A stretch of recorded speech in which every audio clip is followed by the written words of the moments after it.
5. Quand Maigret poussa la porte du tabac Fontaine vers 1h30, le patron du bar, qui venait de se lever, descendait lentement un escalier en colimaçon qui s'amorçait dans l'arrière-salle. Il était moins grand, mais aussi large et aussi épais que le commissaire. À cet instant, il sentait encore le cabinet de toilette. Ses cheveux étaient imbibés d'eau de Cologne et il gardait des traces de talc sous le lobe des oreilles. Il ne portait ni veston ni faux col. Sa chemise était d'un blanc éclatant, légèrement empesée, maintenue par un bouton de col à bascule. Arrivé derrière le comptoir, il repoussa le garçon d'un geste négligent de la main, saisit une bouteille de vin blanc, un verre, mélangea au vin de l'eau minérale et, la tête renversée en arrière, se gargarisa. À cette heure-là, il n'y avait guère que des clients de passage, qui venaient boire en hâte un café. Seul Maigret s'était assis près de la fenêtre, mais le patron, sans le voir, ajustait un tablier bleu et se tournait vers une fille blonde qui tenait la caisse et s'occupait du débit de tabac. Il ne lui parla pas plus qu'au garçon, ouvrit la caisse enregistreuse, consulta un carnet et s'étira enfin définitivement réveillé. Sa journée commençait et la première chose qu'il aperçut en faisant l'inspection de son domaine, ce fut Maigret qui le regardait placidement. Ils ne s'étaient jamais rencontrés. Le patron n'en fronça pas moins les sourcils qu'il avait épais et noirs. On devinait qu'il fouillait dans sa mémoire, ne trouvait rien, et se renfrognait. Il ne prévoyait pas pourtant que la présence de son client placide allait durer 12 heures entières. Le premier soin de Maigret fut de s'approcher de la caisse et de dire à la jeune fille « Vous avez un jeton de téléphone ?» La cabine se trouvait dans l'angle droit du café. Elle n'était fermée que par une porte à vitre dépolie, et Maigret, qui sentait le patron aux aguets, manœuvra violemment l'appareil afin de faire vibrer les déclics. Mais en même temps, de l'autre main qui tenait un canif, il coupait le fil à l'endroit où il entrait dans le plancher, de telle sorte qu'on ne put apercevoir la solution de continuité. « Allô, allô » criait-il. Il sortit avec la mine d'un homme excédé. « Votre téléphone est détraqué ?» Le patron regarda la caissière qui s'étonna. Il marchait encore il y a quelques minutes. « Lucien a téléphoné pour décroissant, n'est-ce pas, Lucien ?» « Voilà à peine un quart d'heure, confirma le garçon.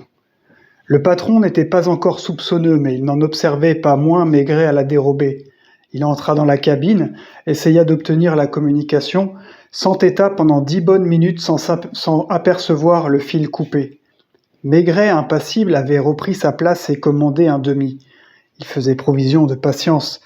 Il savait, lui, qu'il en avait pour des heures à rester assis sur cette même chaise, devant ce guéridon de faux acajou, avec le spectacle du bar en éteint et de la caisse vitrée où la jeune fille vendait du tabac et des cigarettes.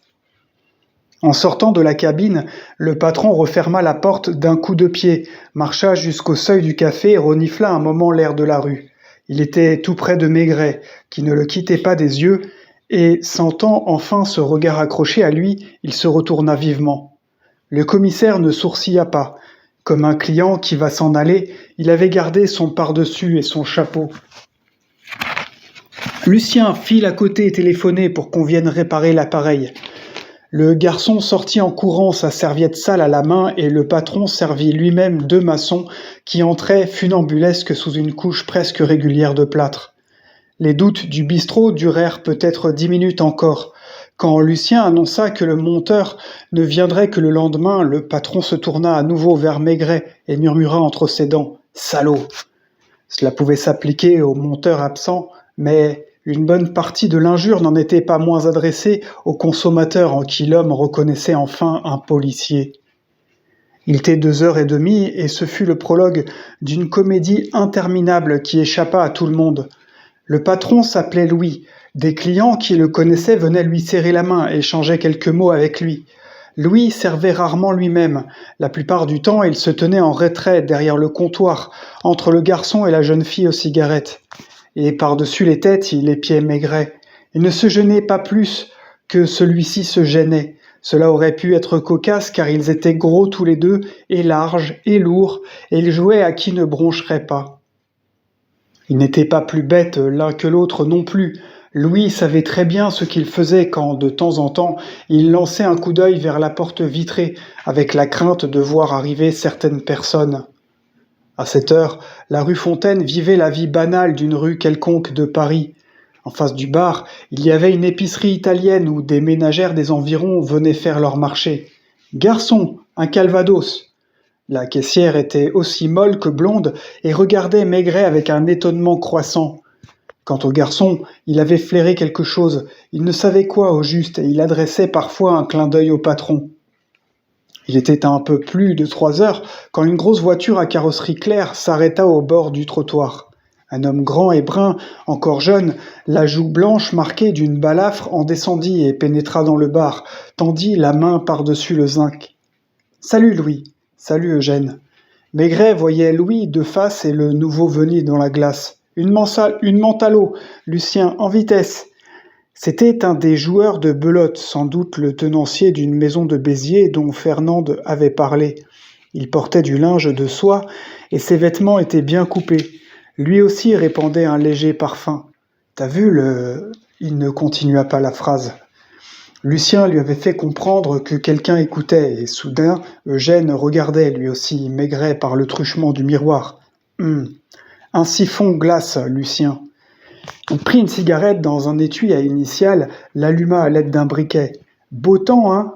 C'était le patron qui parlait, ironique, en observant toujours Maigret. « Beau temps, oui, mais il règne une drôle d'odeur chez toi. Quelle odeur ?» « Ça sent le roussi. » Ils rirent aux éclats tous les deux, tandis que Maigret aspirait mollement la fumée de sa pipe. « À tout à l'heure » demanda Eugène, en tendant à nouveau la main.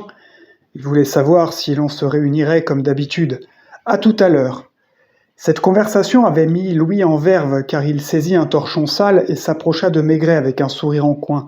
« Vous permettez ?» Il essuya le guéridon avec tant de maladresse qu'il renversa le verre dont le contenu coula sur le pantalon du commissaire. « Lucien, apporte un autre verre à ce monsieur. » Et en guise d'excuse, « Vous savez, ce sera le même prix. » Maigret souriait vaguement, lui aussi. À 5 heures, on alluma les lampes, mais il faisait encore assez clair dehors pour distinguer les clients au moment où ils traversaient le trottoir et tendaient la main vers le bec de canne.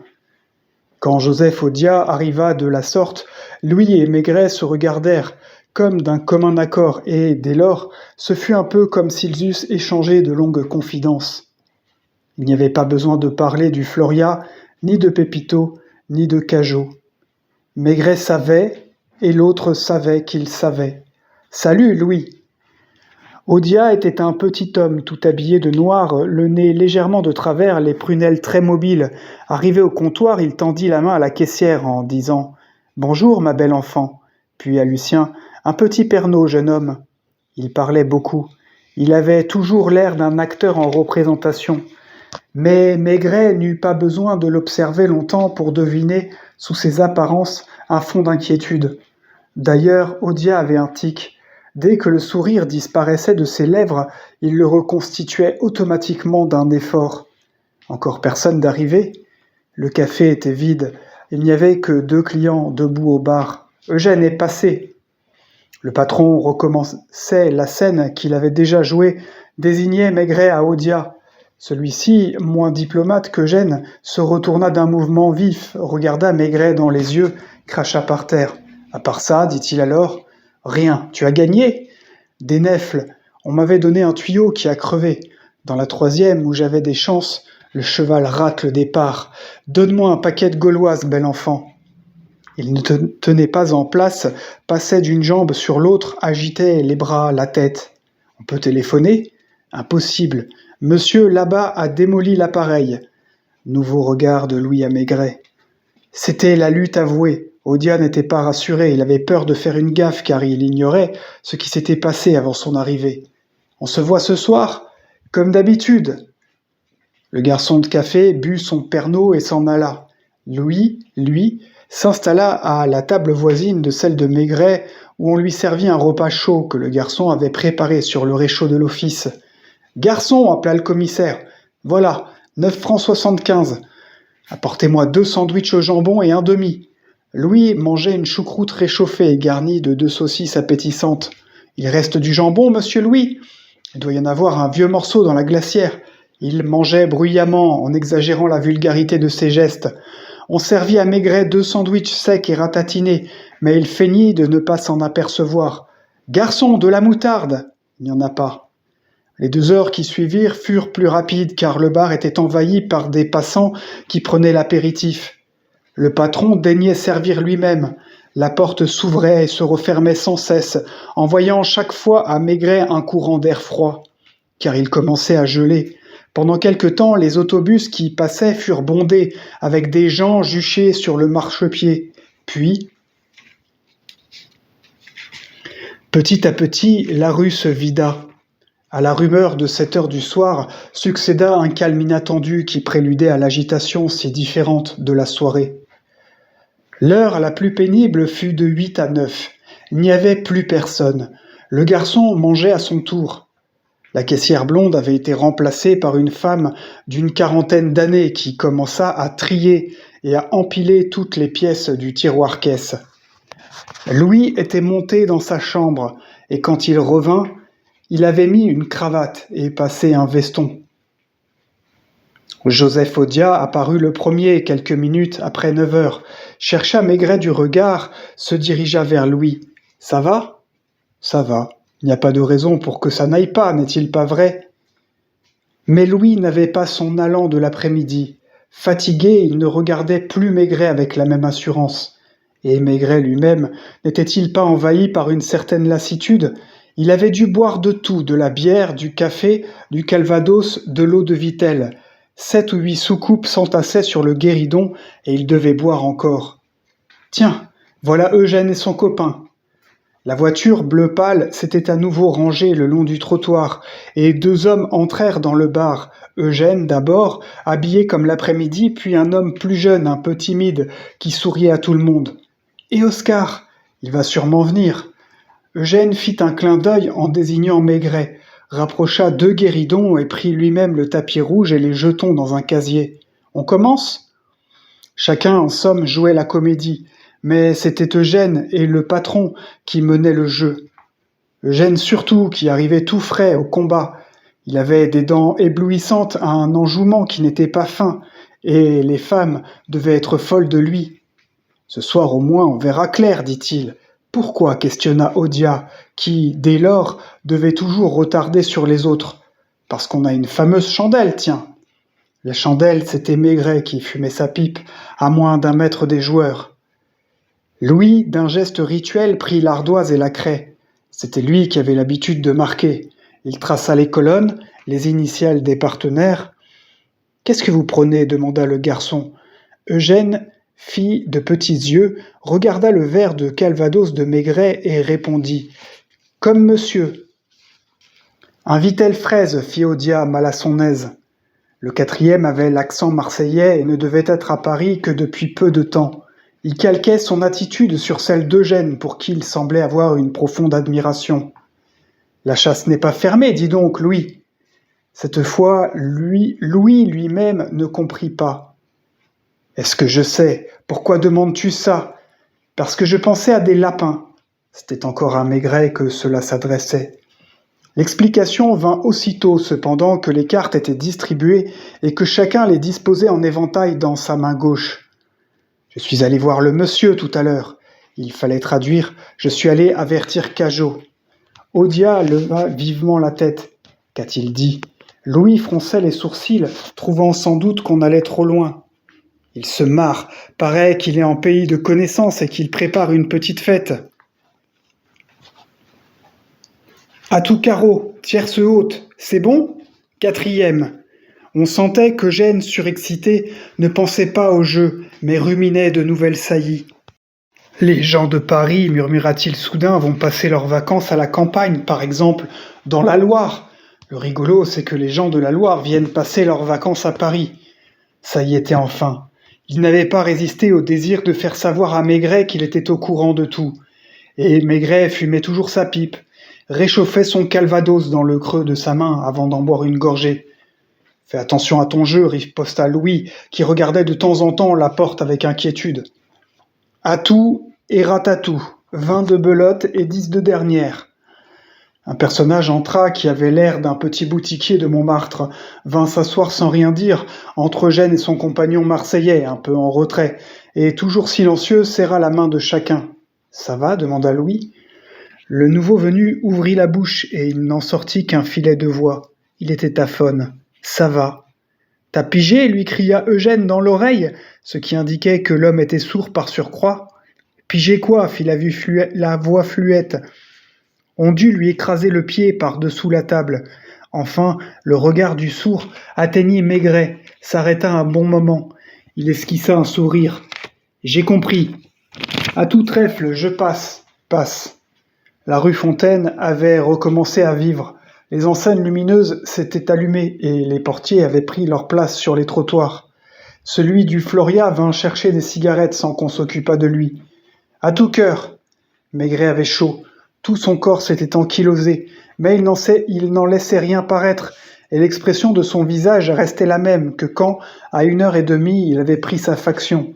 Dis donc, lança soudain Eugène à son voisin qui entendait mal, et que Maigret avait reconnu pour le patron d'une maison close de la rue de Provence. Comment appelles-tu un serrurier qui ne fait plus de serrures ? Le comique de cette conversation venait du fait qu'Eugène devait crier tandis que l'autre répondait d'une voix angélique. Un serrurier qui... je ne sais pas. Moi je l'appelle un rien du tout. Il joua, ramassa, joua encore. Et un flic qui ne fait plus le flic ? Son voisin avait compris. Son visage s'éclaira de joie et sa voix fut plus fluette que jamais pour articuler « un rien du tout ». Alors tout le monde éclata de rire, même Odia dont le rire fut bref. Quelque chose l'empêchait de se livrer à la joie générale. On le sentait inquiet malgré la présence de ses amis. Et ce n'était pas seulement Maigret qui en était la cause. « Léon, cria-t-il au garçon de nuit, donne-moi une fine à l'eau. Tu te mets à la fine maintenant ?» Eugène avait remarqué qu'Odia flanchait et il l'observait avec sévérité. « Vaudrait peut-être mieux que tu n'exagères pas. » « Exagérer quoi ? Combien as-tu pris de Pernod avant de dîner ? » ?»« Merde !» répliqua Odia buté. « Du calme, mes enfants, intervint Louis. À tout pic. » À minuit, leur gaieté était plus factice. Maigret était toujours immobile, la pipe aux dents, le pardessus sur le dos. Il semblait faire partie du mobilier. Mieux, il faisait partie du mur. Seul son regard vivait et allait lentement de l'un à l'autre des joueurs. Odia avait bronché le premier, mais le sourd ne tarda pas à manifester une certaine impatience, et il finit par se lever. « Je dois aller à un enterrement demain, il est temps que je me couche. »« Va-t'en et crève !» fit Eugène à mi-voix, sûr de n'être pas entendu. Il disait cela comme il eût dit autre chose pour se maintenir en forme. « Rebelote et atout, et encore atout, passez vos cartes. » Odia, malgré les regards qu'on lui lançait, avait bu 3 fines à l'eau et ses traits s'étaient burinés. Il était devenu pâle avec des moiteurs au front. « Où vas-tu ?»« Je file aussi, dit-il en se levant. Il avait mal au cœur, cela se voyait. Il avait bu sa 3e fine pour se remonter, mais elle l'avait achevé. Louis et Eugène se regardèrent. « Tu as l'air d'une serviette, laissa enfin tomber ce dernier. » Il était un peu plus d'1 heure. Maigret prépara sa monnaie qu'il posa sur le guéridon. Eugène poussa Odia dans un coin et lui parla à voix basse, mais avec véhémence. Odia résistait, il finit pourtant par se laisser convaincre. « À demain, fit-il alors, la main sur la poignée de la porte. « Garçon, combien ?» Les soucoupes s'entrechoquèrent. Maigret boutonnait son pardessus, bourrait une nouvelle pipe et l'allumait à l'allumeur à gaz qui se trouvait près du comptoir. « Bonsoir, messieurs. » Il sortit, se repéra sur le bruit des pas d'Odia. Quant à Eugène, il passa derrière le comptoir comme pour dire quelque chose au patron. Louis, qui avait compris, ouvrit discrètement un tiroir. Eugène y plongea la main, la mit ensuite dans sa poche et se dirigea vers la porte en compagnie du Marseillais. « À tout à l'heure, dit-il, au moment de pénétrer dans la nuit. »